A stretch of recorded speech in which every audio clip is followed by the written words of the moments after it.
안녕하세요. 안녕하세요. 네, 좋은 아침입니다. 뭔가 가을 느낌이 조금씩 나려고 하는 것 같아요. 네, 네, 바람이 조금 달라졌죠. 냄새도 좀 다른 것 같고요.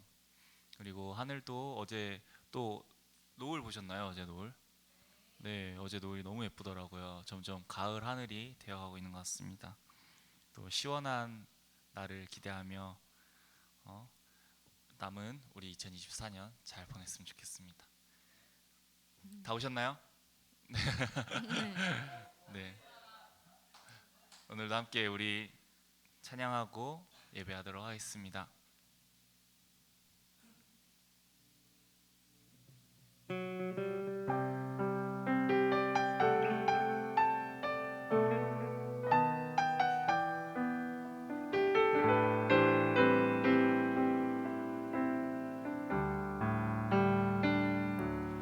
주보여 날 정결케 하고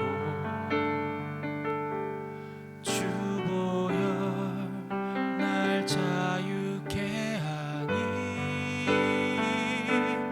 주 앞에 나 예배하는 이 시간 나의 모든 것을 주께 드리네 주의 손 날 위에 지키셨고 주의 발 날 위에 박히셨으니 이제는 내가 사는 것이 아니요 오직 주를 위해 사는 것이라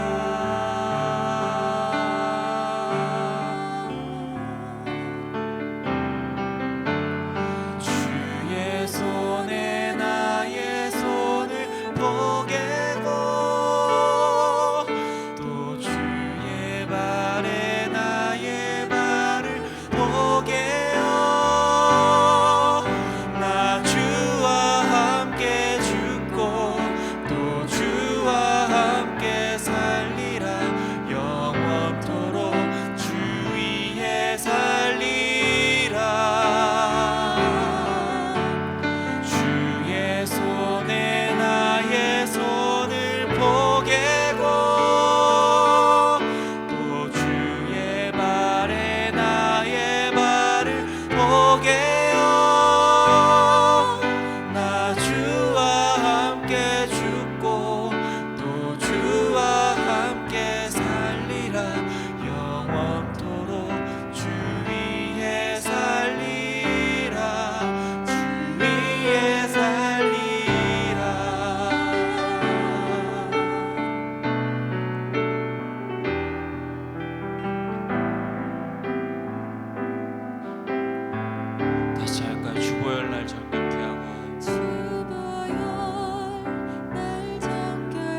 교회 이곳은 주님을 위한 자리 내가 기도하는 모든 땅 위에서 하나님 예배받을 그날을 고대하네 우리는 주의 움직이는 교회 이곳은 주님을 위한 자리 내가 기도하는 모든 땅 위에서 하나님 예배받을 그날을 고대하네 나의 노래로 주님의 성전을 지으니 높임을 받으소서 이스라엘의 찬송 중 거하신 주님은 거룩하십니다 두 손 들어 주님의 보좌를 만들고 맘 다해 경배하니 구름 날개 사이에 임하신 것처럼 내 위에 임하소서 하나님 우리가 이곳에 섰으니 이 땅을 치유하소서 하나님 우리가 어디에 있는지 주를 높이리이다 열방들아 주님을 송축할지어다 그 발 아래 입 맞추라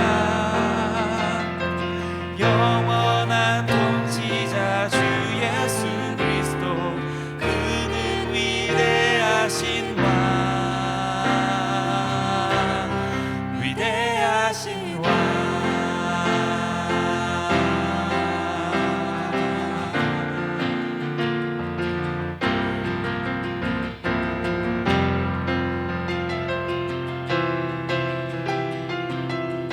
다시 찬양할까요? 우리는 주의 움직이는 교회 우리는 주의 움직이는 교회 이곳은 주님을 위한 자리 내가 기도하는 모든 땅 위에서 하나님 예배받을 그날을 고대하네 나의 노래로 주님의 성전을 지으리 높임을 받으소서 이스라엘의 찬송 중 거하신 주님은 거룩하십니다 두 손 들어 주님의 보좌를 만들고 맘 다해 경배하리 구름 날개 사이에 임하신 것처럼 내 위에 임하소서 하나님 우리가 이곳에 섰으니 이 땅을 치유하소서 하나님 우리가 어디에 있는지 주를 높이리이다 열방들아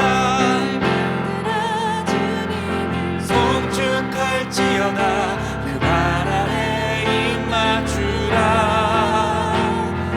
영원한 통치자 주 예수 그리스도 그는 위대하신 왕 위대하신 왕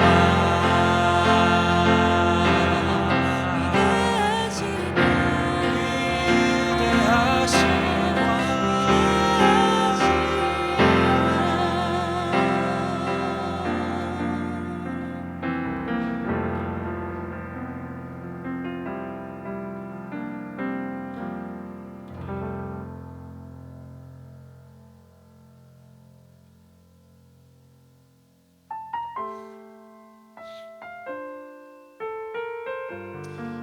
주님 앞에 참된 예배자가 되기 원합니다. 참된 예배를 드리고 전심으로 낮은 마음으로 주님을 경배하고 높여드리기 원합니다. 이 시간 주의 말씀 앞에서 찬양하면서 오늘 말씀을 기대하고 주님을 높여드릴게요.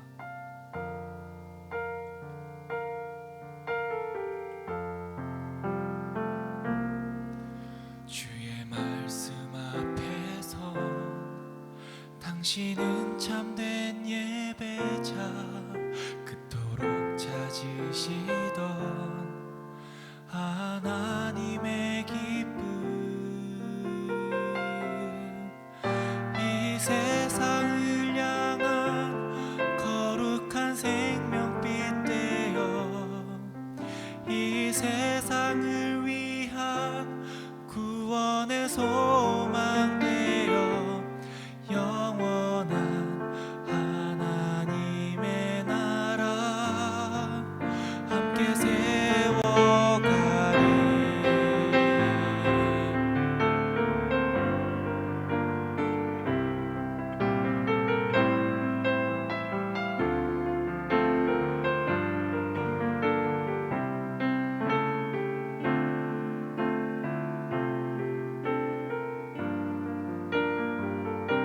다시 할까요? 주의 말씀 앞에서,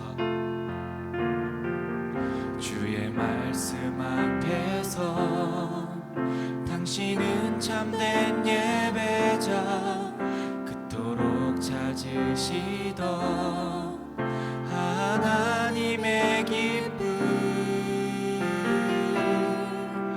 이 세상을 향한 거룩한 생명빛 되어 이 세상을 위한 구원의 소망 되어 영원한 하나님의 나라 함께 세워가리. 주의 부르심 따라, 주의 부르심 따라 당신의 삶을 드릴 때 세상은 당신 안에서 주의 영광 보리라.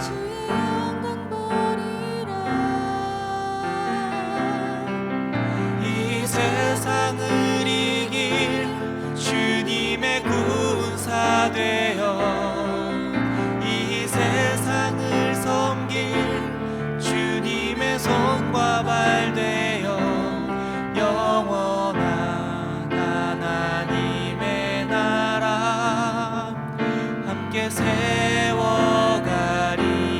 이 세상을 향한, 이 세상을 향한 거룩한 생명빛 되어 이 세상을 위한 구원의 소망 되어 영원한 하나님의 나라 함께 세워가리.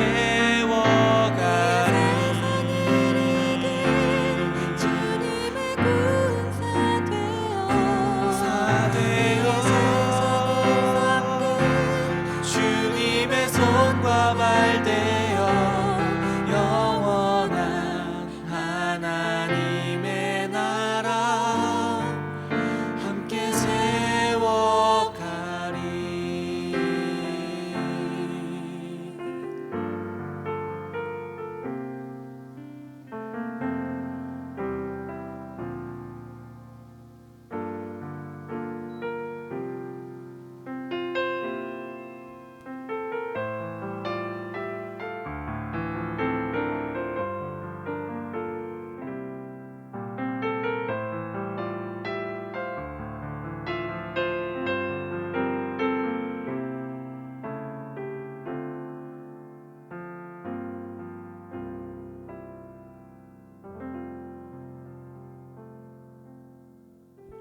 하나님, 무더운 날씨에도 불구하고 이렇게 같이 모여서 하나님 예배합니다. 이 아침 예배하는 가운데 하나님, 힘들고 어려운 우리의 마음을 만져주시고 하나님께 향하여서 다시 한번 기도할 수 있는 저희들 될 수 있게 도와주시고 함께해 주세요. 감사하며 예수님 귀한 이름으로 기도하였습니다. 아멘.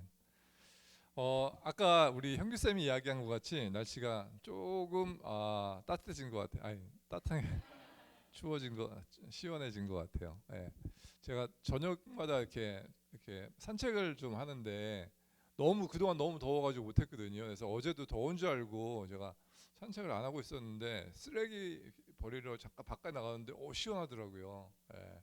산책을 할까 하다가 이 버리러 가가지고 통이 있어가지고 다시 올라왔습니다. 그래서 산책을 못했는데 이제 오늘부터는 산책을 해도 될 것 같아요. 열대야가 이제 많이 기울어진 것 같아요. 지난주에 카페에서 일을 하는데 그 목요일인가가 광복절이었잖아요. 그래가지고 거기에 있으니까 그 금요일날 목요일날 쉬는 날이니까 수요일날도 손님이 없고 금요일도 손님이 없고 저희 청년들도 이렇게 휴일이어가지고 대전에 또 많이 내려간다고 연락도 오고 그래가지고 오늘 약간 사람이 많이 없지만 그럼에도 불구하고 하나님의 크신 은혜가 여러분에게 있어지길 간절히 원합니다. 오늘 느헤미야 두 번째 말씀인데요. 옳은 일에도 시련은 있다라는 제목으로 같이 말씀 나누기 원합니다. 먼저 성경 구절 읽겠습니다. 한 절씩 교도하도록 하겠습니다. 느헤미야 4장 1절부터 9절까지 말씀입니다. 산발랏은 우리가 성벽을 보수하고 있다는 것을 듣고 몹시 화를 내며 분을 참지 못했습니다. 그는 유다 사람들을 비웃었습니다.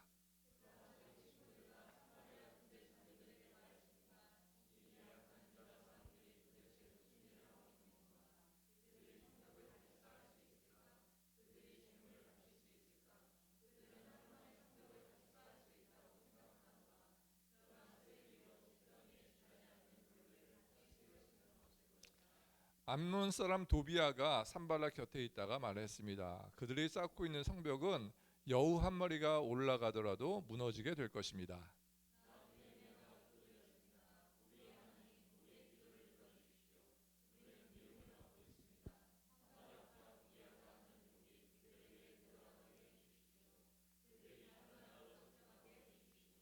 그들의 허물을 가리지 마십시오. 그들의 죄를 못 본 채 하지 마십시오. 그들은 성벽을 쌓고 있는 사람들 앞에서 하나님을 욕되게 했습니다.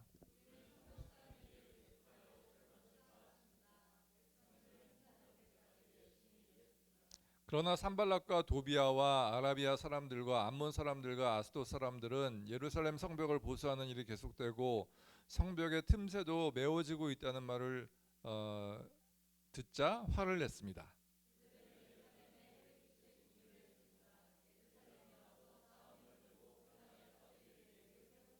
같이 읽겠습니다. 그래서 우리는 하나님께 기도드렸습니다. 또한 경비병을 세워 밤낮으로 지키게 했습니다. 아멘. 우리가 하나님께 기도를 가장 많이 할 때가 언제인가 생각을 해보니까 중요한 결정을 해야 될 때인 것 같아요. 그렇죠? 어느 학교를 할지, 어느 직장을 가야 할지, 이 남자와 혹은 이 여자와 결혼을 해야 될지 말아야 될지, 뭐 연세가 좀 있으신 분들은 은퇴를 해야 될지, 언제 해야 될지, 어떻게 해야 될지, 또 어디서 해야 될지, 이사를 가야 될지 말아야 될지, 뭐 여러 가지 선택의 기로에 서서 열심히 기도를 합니다. 기도를 할 때 제가 한번 생각을 해봤어요.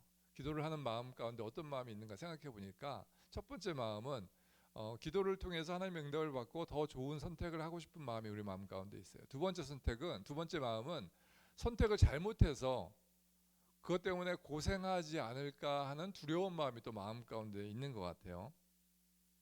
제가 신학을 좀 늦게 했거든요. 30대 후반에 신학 공부를 다 마쳤어요. 그리고 이제 목사 안수를 받아야 되는데 문제가 좀 생겼습니다. 무슨 문제가 생겼냐면 제가 다녔던 교회는 감리교 교회였어요.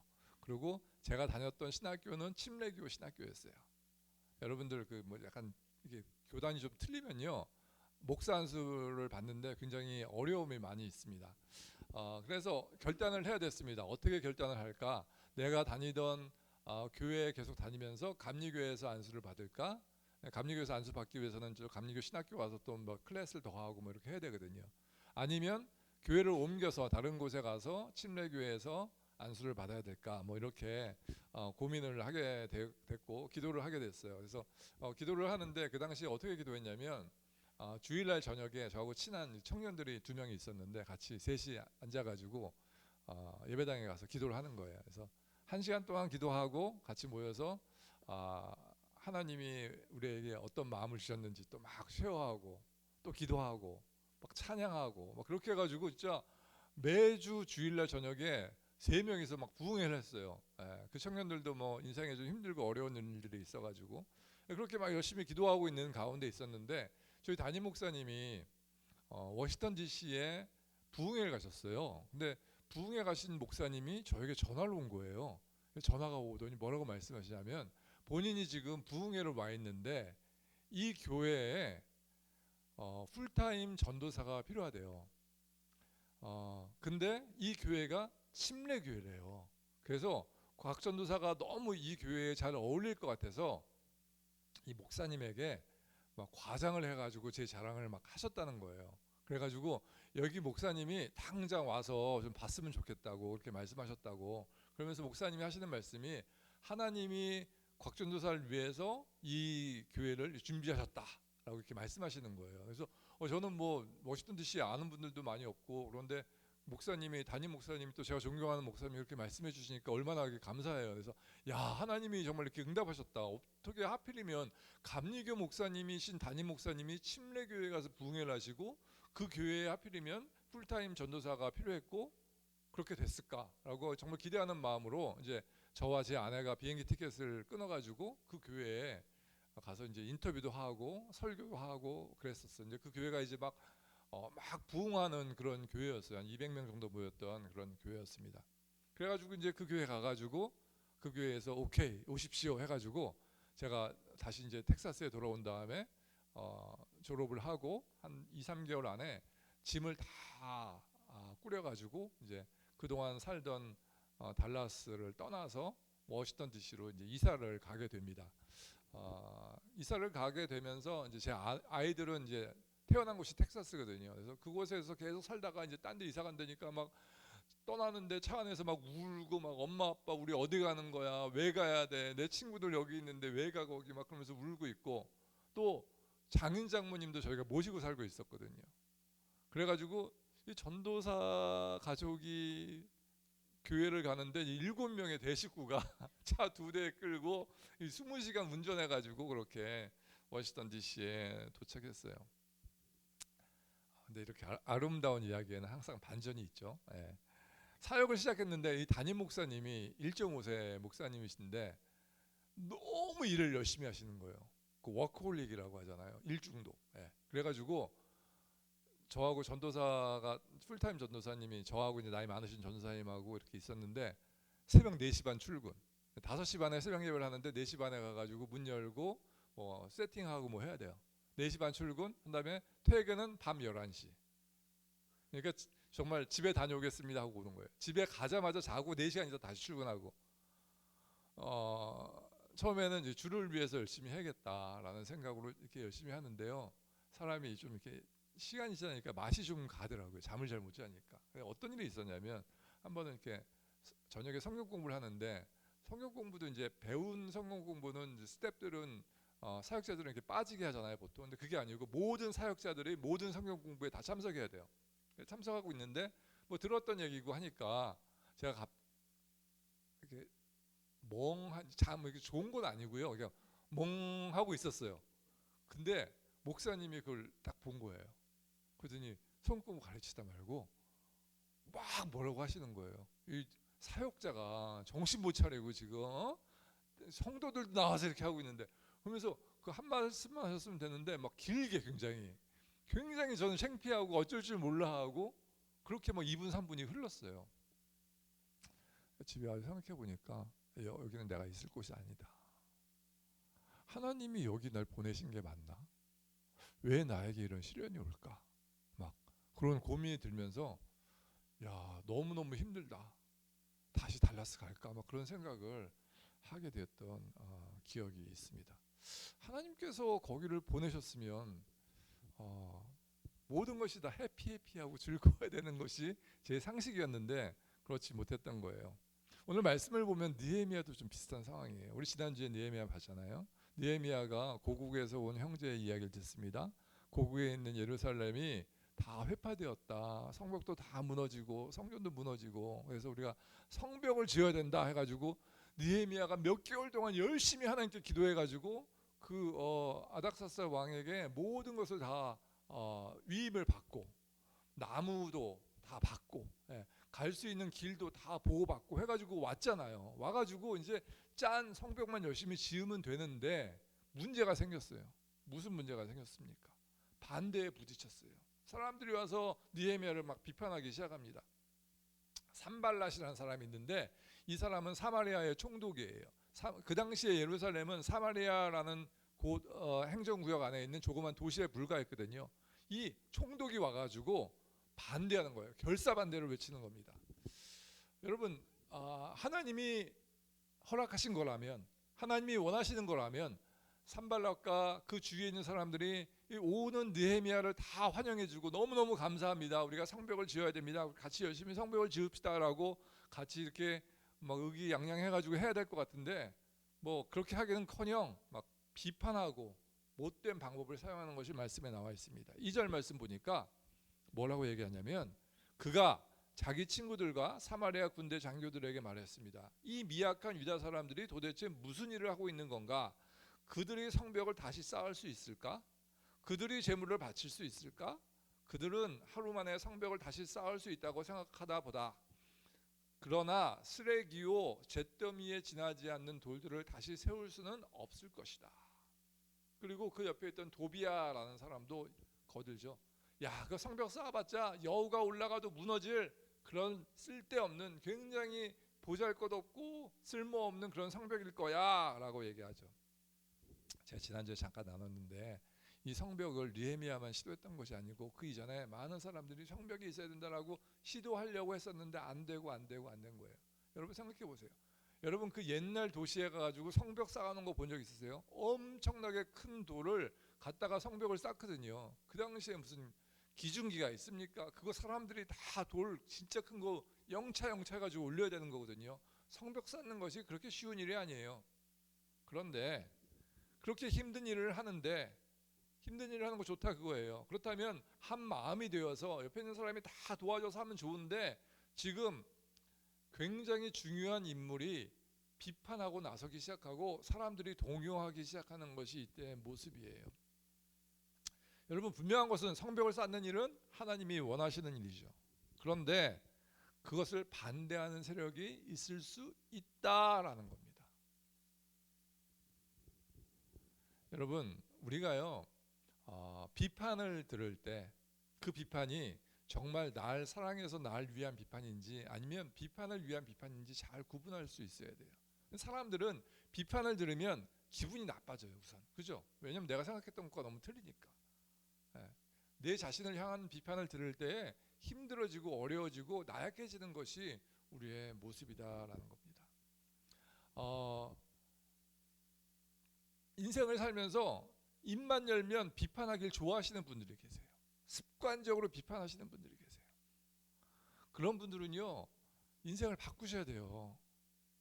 그렇게 인생을 살면 고달퍼져요. 그 사람도 고달프고 그 비판을 듣는 사람도 고달프고. 가능하다면 여러분은요 긍정적인 말 하셔야 되고요. 가능하다면 남을 인커러지 해주고 격려해 주는 말 하셔야 돼요. 근데 오늘 말씀 가운데 나온 이 산발락과 도비아라는 사람은 비판해가지고 어쨌든 그 성벽을 못 짓게 하고 느헤미야를 망하게 하고 싶은 것이 그 사람들의 속마음이었어요. 그런데 그 이런 이야기를 듣고 느헤미야가 어떻게 반응했느냐라는 것이 중요합니다. 어떻게 합니까? 아무 말 하지 않아요. 그 사람들이 그렇게 이야기하는데 대꾸하지 않습니다. 무시합니다. 너희는 그런 말 해. 나는 내 일 할게. 라는 것이 느헤미야의 모습이에요. 여러분 우리가 여기서 느헤미야의 모습을 좀 닮았으면 좋겠어요. 여러분 직장에 가서 직장 일을 하다 보면 사회 일을 하다 보면 그런 일들 있잖아요. 여러분을 괜히 아무 이유 없이 미워하고 시기하고 질투해가지고 뒤에서 후욕하고 하는 분들 있잖아요. 그런 분들을 어떻게 대할 것인가? 일일이 가가지고 따져가지고 당신이 그런 얘기 때문에 삼자 대면합시다 이럴 게 아니고 가만히 있으세요. 그냥 가만히 있을 뿐 아니라 뭐 합니까? 하나님 앞에 기도해요. 느헤미야가 사실 이 말은요 하나님께 기도할 내용이 아니고 보통 사람 같으면 산발렛 너 일로 와봐 해가지고 산발랏에게 이야기해야 될 내용인데요. 그것을 가지고 하나님께 기도합니다. 4절 말씀. 난 느헤미야가 기도드렸습니다. 우리의 하나님, 우리의 기도를 들어주십시오. 우리는 미움을 받고 있습니다. 산발랏과 도비아가 하는 욕이 그들에게 되돌아가게 해주십시오. 그들이 다른 나라로 잡혀가게 해주십시오. 그들의 허물을 가리지 마십시오. 그들의 죄를 못 본 채 하지 마십시오. 그들은 성벽을 쌓고 있는 사람들 앞에서 하나님을 욕되게 했습니다. 잘 생각해 보면 이 구절은요, 하나님께 할 구절에 하나님께 할 기도의 내용이라기보다는 산발랏에게 할 그런 내용이잖아요. 그런데 이 내용을 가지고 사람을 대하는 것이 아니고 누구에게 나아가요? 하나님께 나아갔다라는 것이에요. 우리가 인생을 살면서 여러 가지 어려운 일들을 많이 만나잖아요. 근데 제일 힘든 일, 제가 겪어본 바에 의하면 제일 힘든 일은 사람과의 관계 가운데 일어나는 일인 것 같아요. 예. 이 비판을 받는 데 있어서 능숙하게 대처하는 사람이 있는가 하면 한마디 비판 때문에 완전히 무너지는 사람도 있고요. 한마디 비판 때문에 진짜 한강 다리 위에서 뛰어내리는 사람들도 있어요. 근데 우리가 비판을 받을 때 어떤 마음으로 받아야 될지 오늘 느헤미야는 우리에게 잘 이야기해주고 있습니다. 분명히 하나님이 일하시는 건데, 분명히 하나님이 성벽을 쌓으라고 했는데, 그런 마음을 나에게 주셔서 내가 기도했고 하나님이 응답하셔서 이곳에 왔는데 정말 말도 안 되는 일이 있고 아무 이유 없이 날 미워하고 아무 이유 없이 그 성벽을 쌓는 것을 방해하는 그런 무리가 있었다라는 겁니다. 하지만 그 가운데 느헤미야가 했던 것, 침묵하고 하나님께 기도했다라는 거예요. 사무엘상에 보면 한나라는 여자가 나와요. 엘가나라는 사람에게 두 아내가 있었는데 한나는 한나고 한 명은 브닌나라는 사람이에요. 근데 이 브닌나에게는 자식이 있었어요. 한나에게는 자식이 없었어요. 하나님께 제사 지내러 갈 때마다 어떻게 합니까? 이 브닌나가 한나를 놀려요. 업신여겨요. 에휴, 저런 자식도 없는 여자. 그렇죠? 한나가 어떻게 해요? 브닌나 멱살 잡고 싸우지 않아요. 주님 앞에 기도합니다. 어떻게 기도하냐면 슬픈 마음을 가눌 길 없어서 주님 앞에 나와 기도합니다 라고 기도해요. 바로 이것이에요. 우리에게 비판이 있을 때, 우리에게 힘든 일이 있을 때 내 자신을 보는 것이 아니고 주님 앞에 기도하고 나아가면 하나님께서 우리의 기도를 들어주십니다. 어떤 청년과 교제했는데 그 청년이 그런 얘기를 해요. 회사에 다니는데 회사 일은 별로 어렵지 않대요. 근데 회사에 있는 사람들 때문에 어렵대요. 자기가 직접 관련된 일은 아닌데 회사가 패를 나누고 편이 갈라져가지고 이 편에 있는 사람인지 저 편에 있는 사람인지 계속 나눈답니다. 그리고 이 편에 있는 사람은 끊임없이 저 편을 욕한대요. 이 편에 있는 사람은 끊임없이 저 편을 욕한대요. 가운데 있는 이 청년은 이쪽에도 가지 못하고 저쪽에도 가지 못하고, 근데 서로 이 청년을 데리고 가가지고 상대편을 욕하려고 그런다는 거예요. 저는 한국에서 직장생활을 안 해봐가지고 그런 일이 진짜 있을지, 이게 뭐 드라마에서나 나오는 일이지 정말 그럴까 하는데 정말 그런가 봐요. 여러분 혹시 직장 다니면서 그런 일 있으면 어떻게 하면 좋습니까? 어느 편에도 속하지 마세요. 그것이 좀 여러분이 불이익을 당할 수 있고 손해를 볼 수 있어도 그냥 듣고 주님 앞에 기도하세요. 그리고 누구를 욕하고 누구를 비판하는 사람들이 있으면 혹시 여러분 마음 가운데 비판하고 욕하고 싶은 마음이 있어도 그 자리를 피하는 게 좋은 거예요. 하나님께서 기뻐하시는 겁니다. 느헤미야가 하나님이 원하시는 성벽 쌓는 일을 하지만 거기에는 어려움이 있었어요. 산발랏과 도비아가 그 중심에 있었어요. 우리가 또 생각해 봐야 될 것은 우리가 혹시 하나님의 일을 하는데 산발랏과 도비아와 같은 역할을 하지 않을까라는 것을 늘 노심초사 내 마음을 잘 살펴봐야 돼요. 나의 그냥 생각이 혹시 하나님의 일에 방해되지 않을까라는 그러한 생각입니다. 성벽 쌓는 것만 해도 너무너무 힘들고 어려운 일인데 이 사람들을 보니까요, 성벽 쌓으면서 뭐 하냐면요, 이 사람들이 언제 쳐들어올지 모르니까 한 손엔 창을 들고 성벽을 쌓기 시작해요. 그 무거운 돌을 옮기는데 한 손에 창을 들고 그걸 옮긴다고 생각해봐요. 얼마나 힘듭니까? 그 일을 하고 나서 얼마나 피곤해요. 집에 가서 잠자야죠. 잠을 못 자요. 왜? 이 사람들이 밤에 쳐들어올 수 있으니까 돌아가면서 불침번 쓰는 거예요. 그렇게 힘들고 어려운 일을 겪어요. 나중에는 이 놈들이 어떻게 하냐면 느헤미야를 죽이려고요. 예언자를 매수해요. 이 느헤미야를 죽이려고요. 편지를 써가지고 어디서 만나자 그래가지고 막 모함을 꾸미고 별별 짓들을 다 합니다. 하나님이 정말 허락하신 일인데 그 가운데 이렇게 어려움과 힘든 일이 있었다라는 겁니다. 여러분 우리가요 인생을 살아가면서 하나님이 원하시는 일들을 여러분이 하고 있는데도 불구하고 정말 힘들고 말도 안 되는 어려운 일들이 여러분 가운데 있을 수 있어요. 창세기 12장 말씀 가운데 보면 하나님께서 아브라함을 부르세요.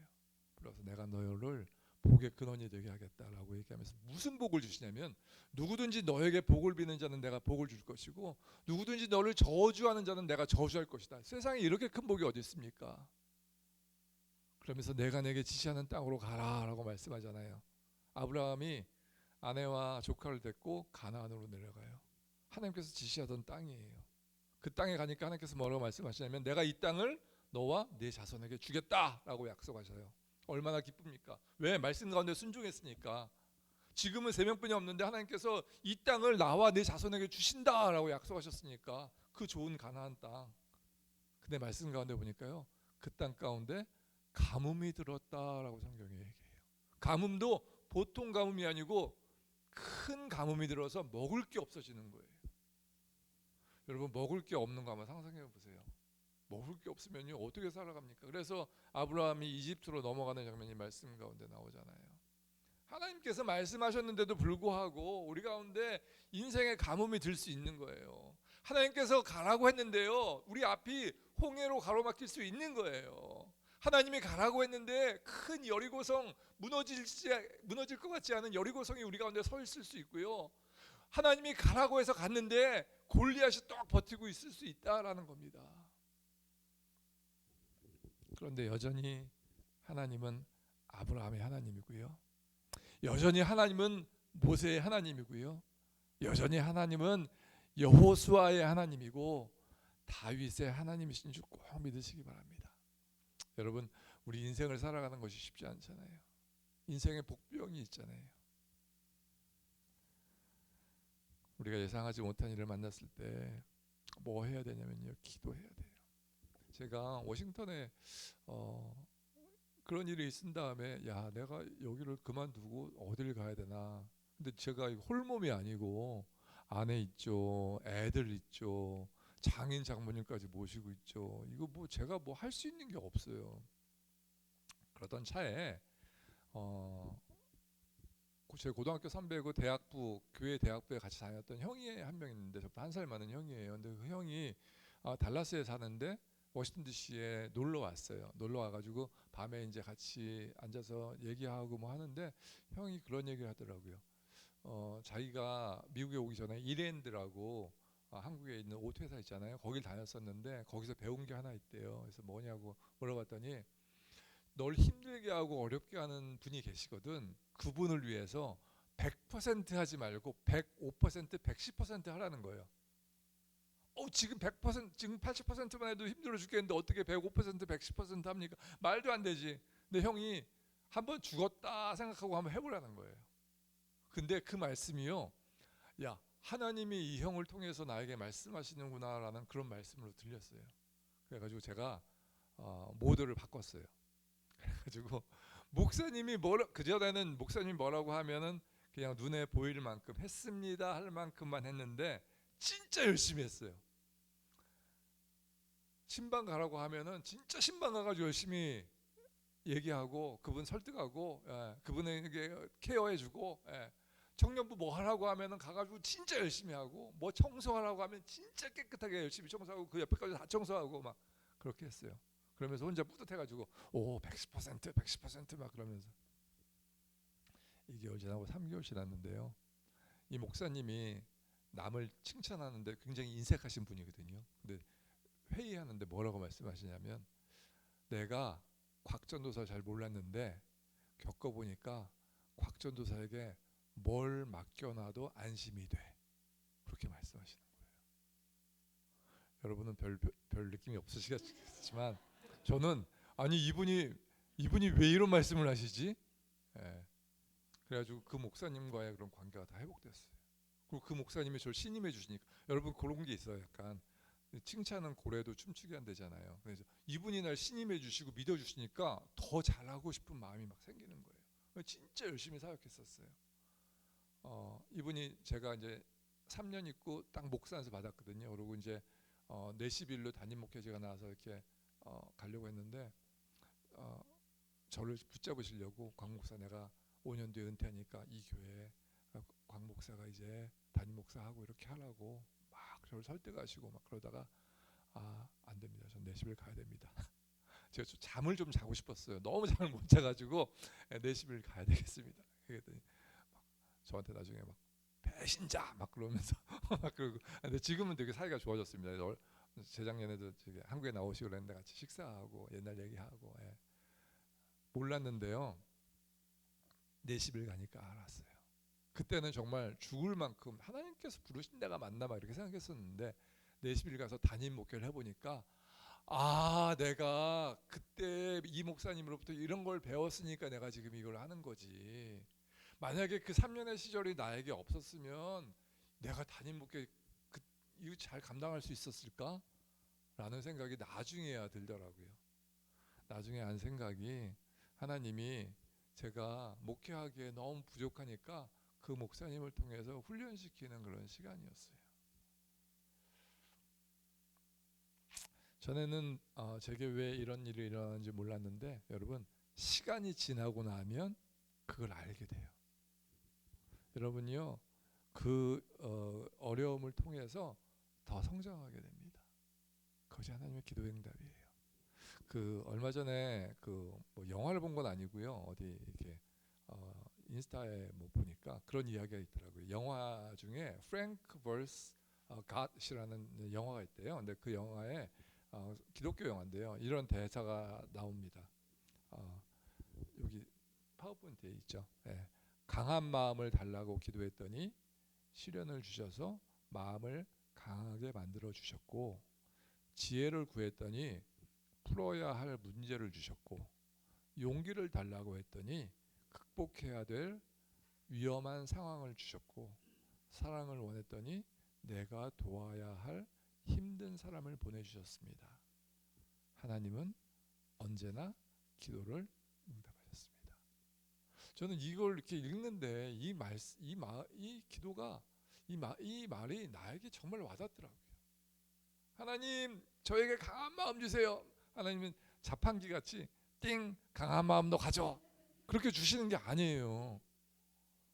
하나님은요 강한 마음을 가질 수 있는 환경을 만들어 주세요. 지혜를 달라고 하면요 문제를 풀 수 있는 문제를 주셔가지고 그 문제 가운데 고민하다가 지혜 주시는 거예요. 여러분 공부 가르쳐 분들 계시잖아요. 공부요 수학 문제 못 푸는 거 그냥 가르쳐만 주면은 안 늘어요. 얘가 혼자 풀게 하고 이게 왜 안 될까 고민도 하고 해야지 느는 거예요. 제가 많은 분들이 와서 제가 커피하고 하니까 커피 배우잖아요. 예. 그냥 가르쳐 주면요 이분들이 안 늘고 계속 똑같은 질문을 계속해요. 근데 제가 한번 해보세요 하고 잠깐 나가서 식사하고 오잖아요. 그럼 막 손님들 맞고 뭐 해야 되잖아요. 이분 대표님 이건 어떻게 하는 거예요? 저건 어떻게 하는 거예요? 막 물어보고 그때 알려주면 그때 배워요. 하나님의 방법도 똑같더라고요. 하나님이요 우리에게 기도한다고 그냥 덜컹 주시는 게 아니고 이런 어려운 상황 가운데 힘든 상황 가운데 우리를 처하게 하셔서 우리를 성장시키시고 우리에게 주시는 하나님을 경험하게 됩니다. 여러분 여러분에게 있는 어려움 여러분에게 있는 고통 그것이 기도 응답이에요. 어려움 가운데 인내하게 하시고 고난 가운데 기도하게 하세요. 우리의 문제는 뭐냐면요 어려움이 있는데 인내하지 못하고 고난이 있는데 기도하지 않는 것이 문제입니다. 하지만 여러분 우리 지난주부터 기도하기 시작했잖아요.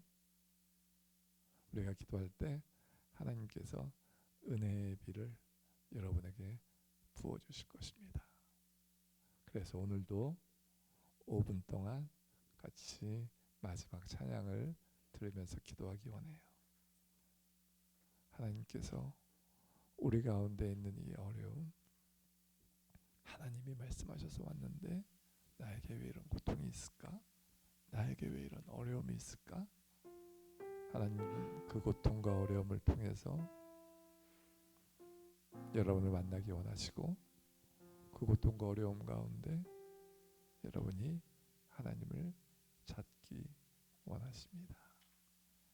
우리 한 5분 정도 같이 기도하는 시간을 갖도록 하겠습니다.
별들의 수를 세시며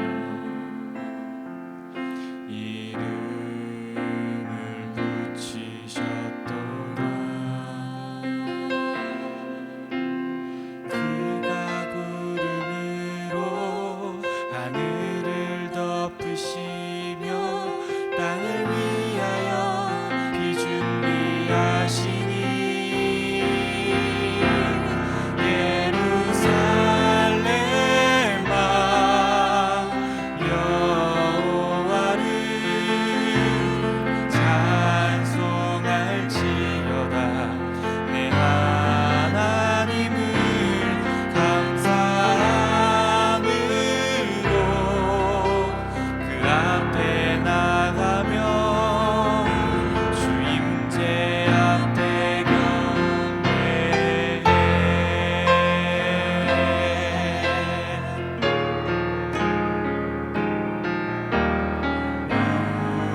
우리 주님이 대하며 능력이 많으시도다. 그의 지혜 무궁하며 인자는 영원하도다. 상한 자들 고치시며 상처를 싸매시도다. 별들의 수를 세시며 이름을 붙이셨도다. 그가 구름으로 하늘을 덮으시며 땅을 위하여 비 준비하시니 그가 구름으로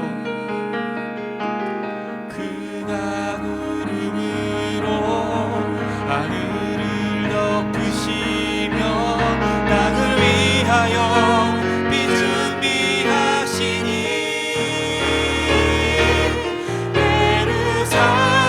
예루살렘아 여호와를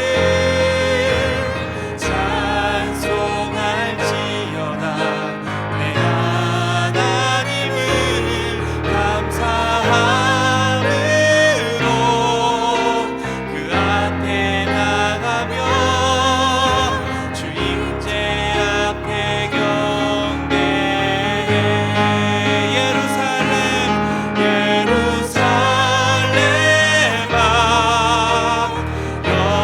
여호와를 찬송할지어다. 내 하나님을 감사함으로 그 앞에 나가며 주임제 앞에 경배해.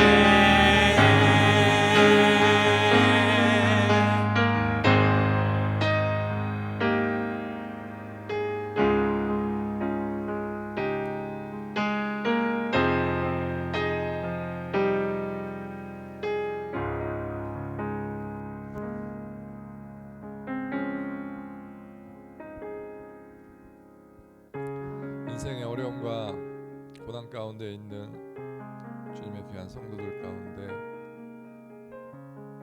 은혜 예배를 준비하시는 하나님의 손길을 느낄 수 있는 한 주간이 되게 하시고 힘들고 어려운 가운데 주님 앞에 기도할 수 있는 저희들 될 수 있게 용기도 주시옵소서. 예수님 이름으로 기도했습니다.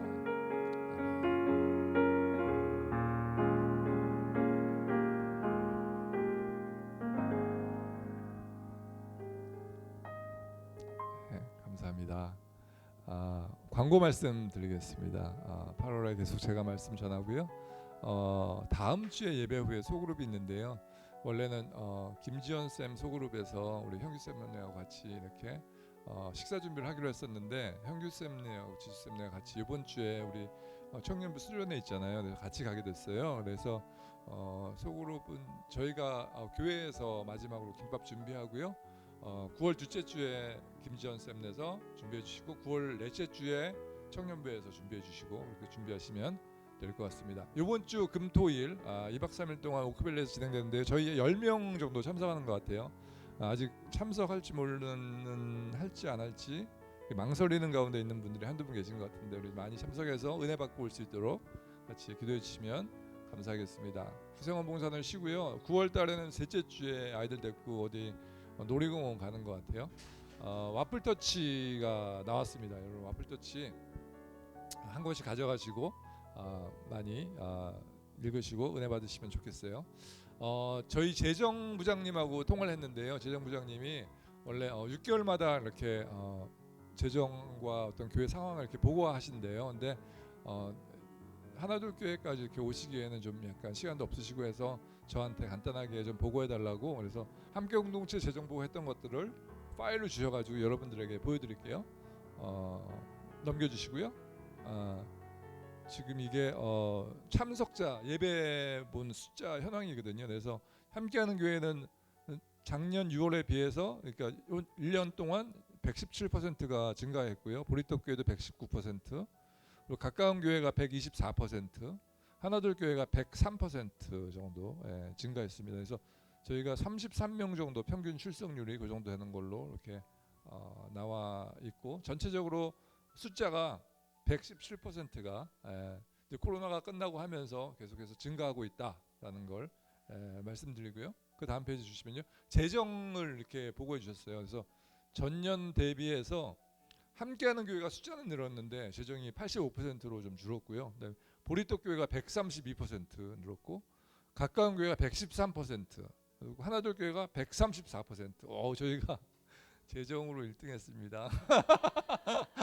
근데 문제는 이제 뭐냐면 합계가 92% 해가지고 전년보다 많이 좀 이렇게 줄었대요. 그래가지고 함께 공동체 전체에서 좀 이렇게 재정적으로 좀 이렇게 힘든 부분들이 있는 것 같더라고요. 그래서 여러분들 이 재정 위해서 많이 기도해 주시면 좋겠습니다.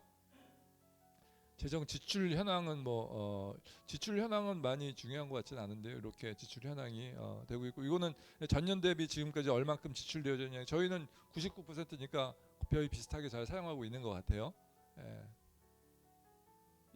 수입 지출 현황은 이렇게 되고요. 혹시 원하시는 분이 있으면 제가 카톡으로 이렇게 보내드리도록 하겠습니다. 이게 다인 것 같아요, 그죠? 네, 저희는 이제 10월 15일 날 임대가 만기되고요.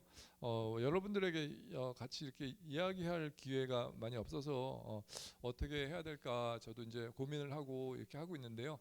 요 주위에 있는 상가들을 좀 이렇게 알아보고 있고요. 먼저 하나둘 교회 지난번에 목양연에서 왔다가 가시면서 이제 결론 내리신 건 뭐냐면 저희하고 가까운 교회하고 이렇게 합치진 않고 저희는 저희 교회대로 독립해서 존재한다라는 거고요.